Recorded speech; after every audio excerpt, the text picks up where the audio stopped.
Som en temps de Covid-19 i des de la Societat Catalana d'Història de la Ciència i de la Tècnica volem pensar històricament el nostre present. És per això que avui comptem amb Karina Ramazzotti, que és professora d'Història i investigadora independent CONICET a la Universitat Nacional de Quilmes, Argentina. Parlarem amb ella sobre alguns dels seus temes de recerca en el context de l'actual pandèmia, entre els quals les polítiques de salut pública, el gènere en les professions sociosanitàries, la medicina del treball i la infermeria. Buenos días, Karina. Muy buenos días y muchas gracias por la invitación a este espacio de intercambio. En la Argentina se ha otorgado siempre una gran importancia a la medicina y sus funcionarios como instrumentos de articulación y modernización del Estado. Como historiadora, ¿cómo estás viendo en este momento pandémico el ejercicio estatal de la salud pública en tu país y la tensión entre lo técnico, lo político y lo social? La Argentina tiene una tradición que se remonta desde fines del siglo XIX, en donde los médicos, los abogados y los ingenieros sanitarios han estado muy imbrincados con la estructura del Estado, con las agencias públicas, especialmente a fines del siglo XIX, cuando la Argentina se inserta en el mercado mundial como país agroexportador, se produce un conjunto de cambios, especialmente que afectan a las ciudades, y una de esas consecuencias negativas tiene que ver con el hacinamiento, ¿no? Y la gran cantidad de enfermedades que se produce a partir de la gran llegada de inmigrantes a la Argentina, que afectan especialmente a las ciudades. Entonces, como consecuencia, muy vinculado a lo que pasó en otros países, se empiezan a hacer más visibles enfermedades, no que eran nuevas, pero se hacen mucho más visibles en cuanto a las consecuencias que traen vinculadas a los índices de mortalidad. Las más recordadas en cuanto a sus efectos es el cólera y la fiebre amarilla a fines del siglo XIX, por los cambios que producen especialmente en la mortalidad y en los cambios de costumbres, cultos, entierros, etc. Entonces ahí se hace visible la necesidad que el Estado debe intervenir para remozar esos espacios urbanos. Y los médicos higienistas van a tener un rol preponderante en la modificación de esos espacios, en las recomendaciones sanitarias en torno a diseños de plaza, desagües cloacales, pavimentación, limpieza de las ciudades, organización de la infraestructura hospitalaria, centros de salud, hospitales, y van a ser grandes introductores de elementos de la modernidad de la época. Quiero comentar dos ejemplos porque dan cuenta un poco de estos agentes de modernización que se van a convertir los médicos para la Argentina de fines del siglo XIX, principios del siglo XX. Uno es de Alejandro Posadas, un joven médico que trae de Francia la cámara filmadora y la utiliza para filmar operaciones. Según dicen, parece ser que las operaciones las hacía afuera para mejorar la iluminación, y esas filmaciones muy rústicas que se pueden encontrar por internet, son fascinantes, son muy cortas, de hernias inguinales, que era su especialidad, luego eran transmitidas a sus alumnos, o sea, era utilizado como un recurso didáctico. Estamos hablando a fines del siglo XIX, cuando todavía no se sabía bien si la cámara filmadora iba a ser útil para algo. Claro está que la historia, ¿no? Dio mucha utilidad a la tecnología de la filmación. Pero en ese momento no se sabía. Y este joven médico trajo la cámara filmadora y le empezó a buscar la vuelta para sus usos, para su práctica profesional. Otro ejemplo muy celebrado y muy contado es de Telemaco Susini, otro joven médico que junto a otros 3 estudiantes de medicina, que se los llamaban los locos de la terraza, van a hacer la primera transmisión de radio en Buenos Aires, en una terraza. Y él trajo, de restos y de las ideas que estaban circulando en Europa, trajo elementos para hacer la primera transmisión radial en Buenos Aires, y dando inicio a la radio como elemento, ¿no?, fascinante de comunicación. De estos hay muchos ejemplos, o sea, cómo los médicos, como profesionales muy vinculados al Estado, muy ligados en cuanto a funcionarios públicos, senadores, diputados, presidentes de los departamentos nacionales de higiene, gobernadores, van a ser como agentes de modernización en muchos aspectos. Yo en forma graciosa en mis clases digo que eran personajes muy modernos, porque, bueno, porque introdujeron muchos de los aspectos de la modernidad de la época para su tiempo. Bueno, entonces, este papel papel modernizador de estos médicos va a durar con sus bemoles, con sus diferencias, hasta mitad del siglo XX. En la segunda mitad del siglo XX hay un proceso de especialización de la ciencia, de la medicina y de las especializaciones médicas, que hace que los médicos se retraigan más a sus propias especializaciones. Ya no estén en un rol tan de observadores, de vinculaciones con la política de su tiempo, y hay una tendencia, una hiperespecialización, ¿no? a su quehacer científico.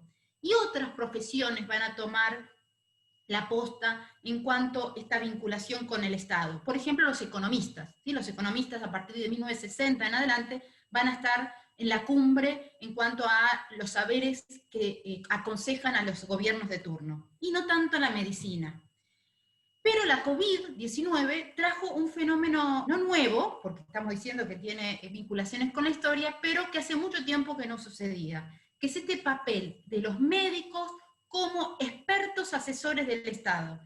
Y en la Argentina en particular, a partir del 3 de marzo de este año, del 2020, que fue el primer caso de coronavirus que llegó a la Argentina, a Buenos Aires, a los pocos días se conformó una llamada comisión de expertos, formada por infectólogos, médicos clínicos, que tenían la función, con mucha vinculación con el presidente, Alberto Fernández, de asesorar en cuanto a las recomendaciones sanitarias que se debían tomar en cuanto a política nacional, ¿sí?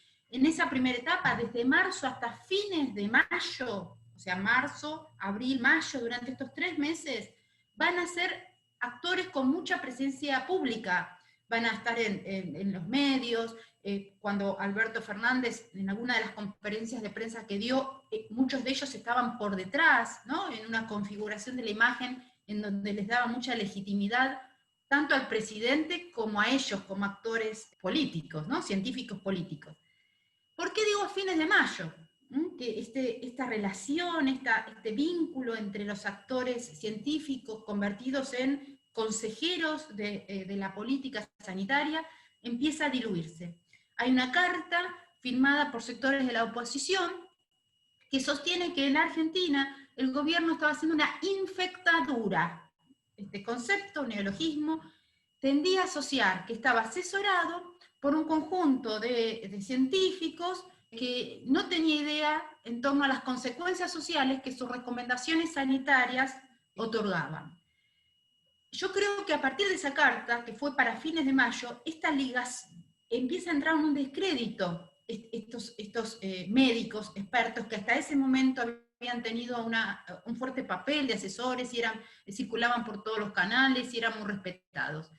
No solamente ellos, sino gran cantidad de médicos circulaban por los medios de comunicación, en la prensa periódica, en la radio, y empiezan a entrar como un proceso de descrédito, como que bueno, el concepto de infectadura empieza como a permear en gran parte de la sociedad, y hay como un retiro de estos personajes como asesores de la política.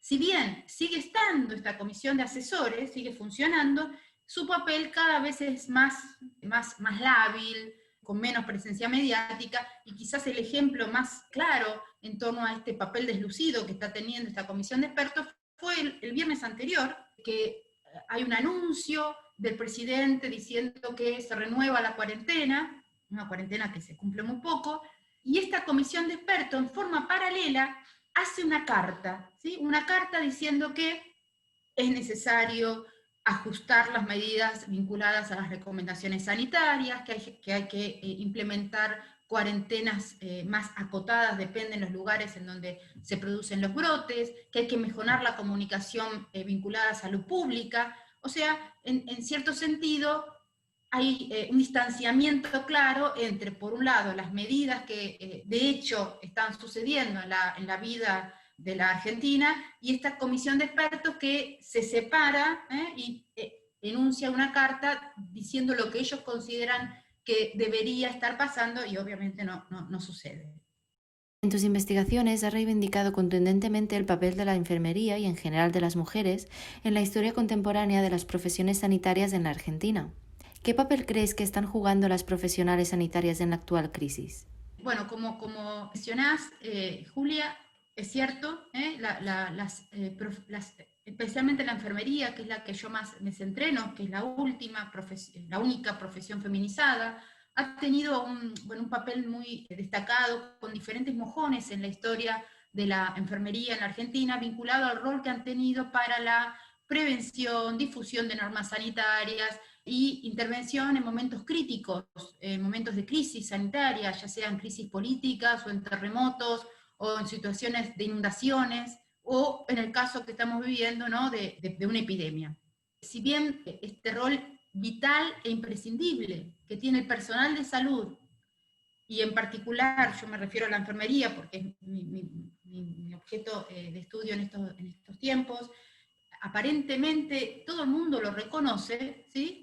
Y es esta función en cuanto al cuidado, a la necesidad del cuidado en algún momento de la vida, de la existencia de las personas, todos en algún momento de la vida vamos a necesitar ser cuidados, con personal que esté capacitado y con una previa formación en técnicas cada vez más precisas y más expertas ligadas al cuidado. Toda esa cantidad de conocimientos, de saberes y de tareas, no solamente tareas vinculadas al contacto físico, sino tareas administrativas, que constantemente interpelan a la profesión, no son reconocidas, ¿no?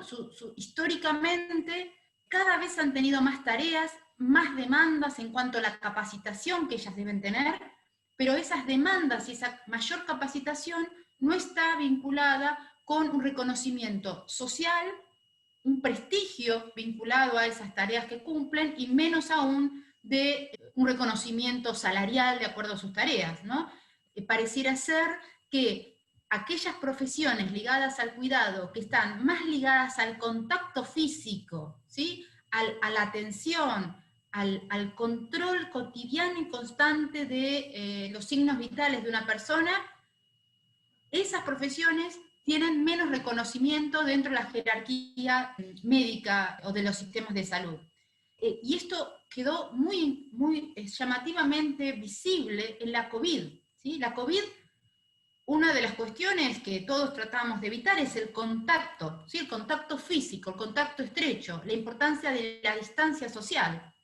Pero es el sector de enfermería, ¿sí? Quienes son las personas dentro del sistema de salud que deben mantener ese contacto estrecho para cuidar a las personas, ¿sí? Es muy choqueado a gran parte de nosotros tener una persona internada por COVID y no verla, ¿sí? Los familiares no podemos ver a aquellas personas que están aisladas o internadas. Pero ¿quiénes son esos nexos de comunicación? El sector de enfermería, ¿sí?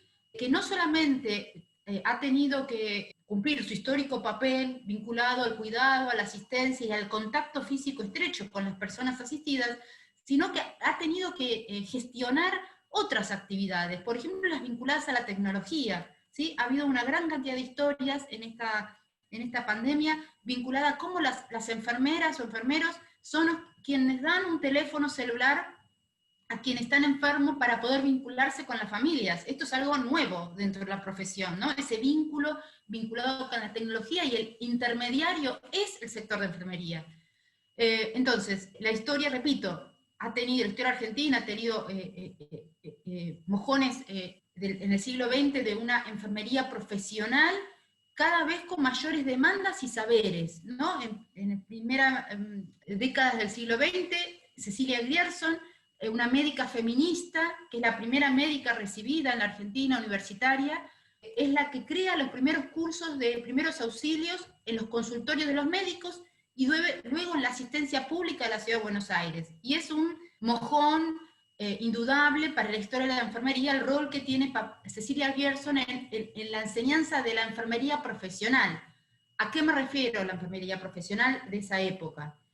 A métodos de higiene, ventilación, que con esas dos cuestiones permitía bajar los índices de mortalidad muy habitual vinculados a infecciones y enfermedades epidémicas.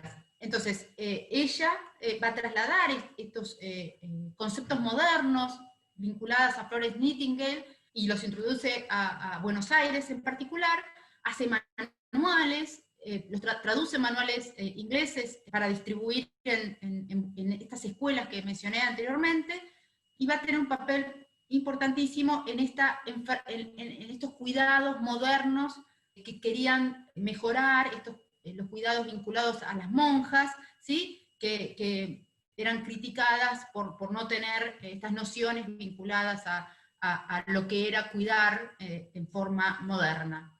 Otro momento importante en esta historia de la Argentina, pero también tiene vinculaciones a nivel internacional, es el papel de la Fundación Rockefeller en los años 40, que va a ser una institución que monta, bueno, muchas acciones culturales, científicas, etcétera, pero también escuelas de capacitación de enfermería, y en la Argentina va a tener un papel muy importante en la ciudad de Rosario, que crea la primera escuela universitaria en 1940, de formación de enfermería moderna.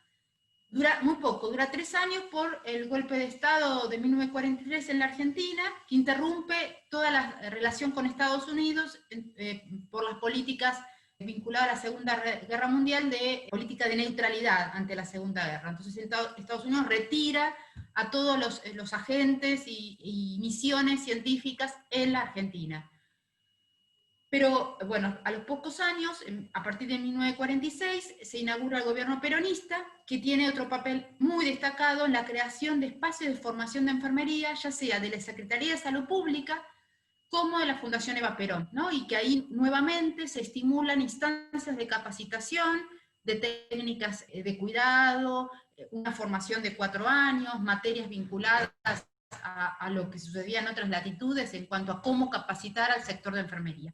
Y por último, en los años 60, es destacado el papel de los organismos mundiales de salud en cuanto a las recomendaciones de mejorar la cantidad de enfermería y la calidad. Y la calidad va a ser estimulada por la creación de educación universitaria. O sea, es a partir de los años 50 y 60, cuando en la Argentina la enfermería empieza a ser carrera universitaria. No obstante, todos estos aspectos que estoy mencionando, como una línea de continuidad en todo este proceso, se mantiene las demandas vinculadas a que el salario no está de acuerdo con las cada vez más actividades que tiene que cumplir el sector, ¿sí? Y menciono algo que sucede el 21 de septiembre, acá se celebra, bueno, muchas fechas, como el Día del Estudiante, la primavera, y el Día de la Sanidad. Bueno, entonces en la Ciudad de Buenos Aires hubo una marcha reclamando por el reconocimiento de la enfermería como dentro del escalafón hospitalario y mejores salariales concretas, y hubo una marcha que fue del Congreso a la Casa de Gobierno de la Ciudad de Buenos Aires. Y en este lugar hubo represión, ¿sí? Hubo casos de personal de salud, de enfermeras, que fueron reprimidas por estar reclamando por históricas demandas del sector. Entonces pareciera ser que ni la COVID, ni la visibilización que se les ha dado a este personal de salud tan vital e imprescindible puede generar una conciencia social en cuanto a la necesidad de mejorar sus condiciones laborales. Y esto realmente a mí me preocupa mucho. Has estudiado el desarrollo de un marco legal para la salud laboral comparativamente en América Latina y su fructificación en la Argentina de mediados del siglo XX en las reformas del peronismo, y su proyección de un seguro social capaz de ofrecer asistencia médica preventiva tanto para enfermedades agudas como crónicas. ¿Cómo ves en la actual crisis el alto riesgo de los trabajadores sanitarios y el marco legal actual que los ampara? Bien, está vinculado mucho con lo que estábamos mencionando, ¿no? Otra vez, si nos remontamos a la historia, en los años 40 había una aspiración, que también es una aspiración que tiene que ver con la época, con el mundo de la posguerra, en cuanto que ligada a la medicina social, que en un futuro cercano, ¿sí?, no iban a ser necesarios los hospitales, porque los avances de la medicina y de la ciencia iban a poder controlar las enfermedades. Esta imagen, ¿no?, de un mundo futuro sin hospitales es una imagen que recorre gran parte de la literatura de la medicina, ¿sí? Realmente se consideraba una confianza extrema en el poder de la medicina y de la tecnología en cuanto a la posibilidad de erradicar las enfermedades y como consecuencia los hospitales no iban a ser necesarios.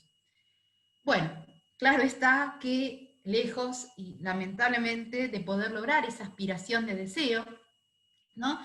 Y estos médicos sociales, como se llamaban en esa época, hicieron un gran esfuerzo en cuanto al intento de inculcar medidas de higiene, en estimular que los estados tomaran leyes, impulsaran leyes para mejorar las condiciones de trabajo en las fábricas, en las escuelas, campañas de divulgación científica para mejorar la alimentación de las familias, ¿no? En donde ahí el rol de las mujeres, ¿no? Era clave porque se las consideraba las reinas del hogar, y entonces ellas iban a ser las que iban a impulsar una alimentación nutritiva para los niños futuros ciudadanos de la patria, ¿no? Todo dicho como tratando de reconstruir las ideas de la época.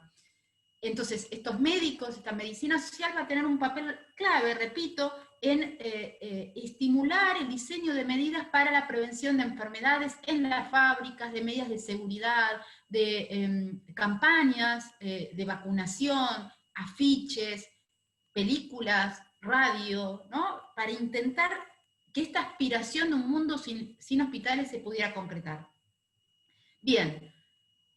Claro está que, como dije recién, bueno, que esto lejos está de cumplirse, y no solamente han vuelto enfermedades que ya se consideraban erradicadas, como por ejemplo la tuberculosis, sino también otras nuevas que modifican nuestras vidas constantemente, como la COVID, y muestran el grado de desigualdad como nunca se ha visto en estos tiempos, ¿no?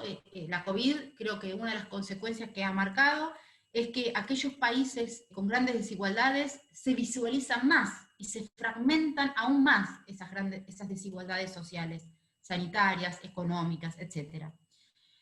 Y en el caso de los espacios fabriles o los espacios sanitarios, mi preocupación tiene más que ver con el peligro que esta desigualdad social, especialmente en América Latina, lo que genera la COVID en cuanto a niveles de pobreza, desocupación, crisis económicas, complica aún más las condiciones de trabajo en, por ejemplo, las fábricas, ¿sí? En las fábricas está pasando algo muy particular, ¿sí? Muchas se han abierto con medidas de protocolo, ¿no? Están autorizadas a abrir con medidas de protocolo y con estrictos cuidados vinculados a la bioseguridad. El tema es quién se hace cargo de esas medidas de bioseguridad, ¿sí? ¿Quién se hace cargo del transporte seguro del lugar de vivienda de los trabajadores al lugar de las fábricas? Y acá la realidad es sumamente variada, sin control estatal por ahora, ¿sí? Sin una ley que lo regule, porque está todo sucediéndose en este momento. Hay situaciones en donde hay una patronal que trata de estimular y cuidar a esos trabajadores, poniendo transporte y dando los materiales vinculados a mascarillas, distancia social, que bueno, son necesarios, y en otros casos no estaría pasando esto, ¿no? Son los propios trabajadores los que tienen que hacerse de estos elementos de seguridad. Y esto está pasando en muchos sectores de salud, en muchos lugares, en hospitales, por ejemplo, son los propios enfermeros, médicos, camilleros, personal de limpieza, que tienen que gestionar sus propios elementos de bioseguridad para evitar el contagio.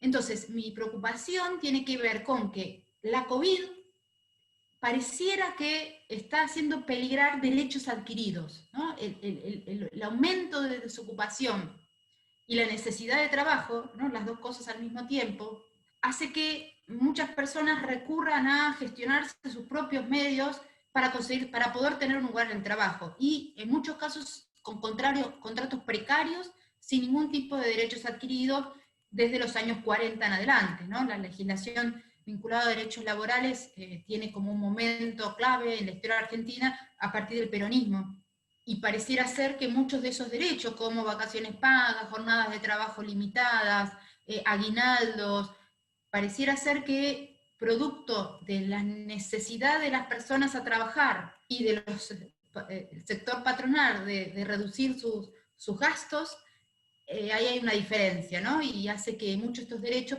pareciera ser que no se están cumpliendo, excepto en áreas donde los gremios son fuertes y pueden resguardar más los derechos de los trabajadores. Por ejemplo, pareciera ser, hablo mucho en potencial porque son fenómenos muy actuales, ¿no?, que estamos actualmente atravesando. El ámbito de educación, ¿sí? Acá hay un debate muy, muy fuerte en estos días en cuanto a qué hacer con el inicio. Acá no hubo clases este año, empezó la COVID y las medidas de aislamiento en marzo, es cuando inician las clases, y todavía las clases se han seguido en forma virtual. Y hay un debate muy fuerte en torno a qué pasa con volver de alguna forma a las escuelas.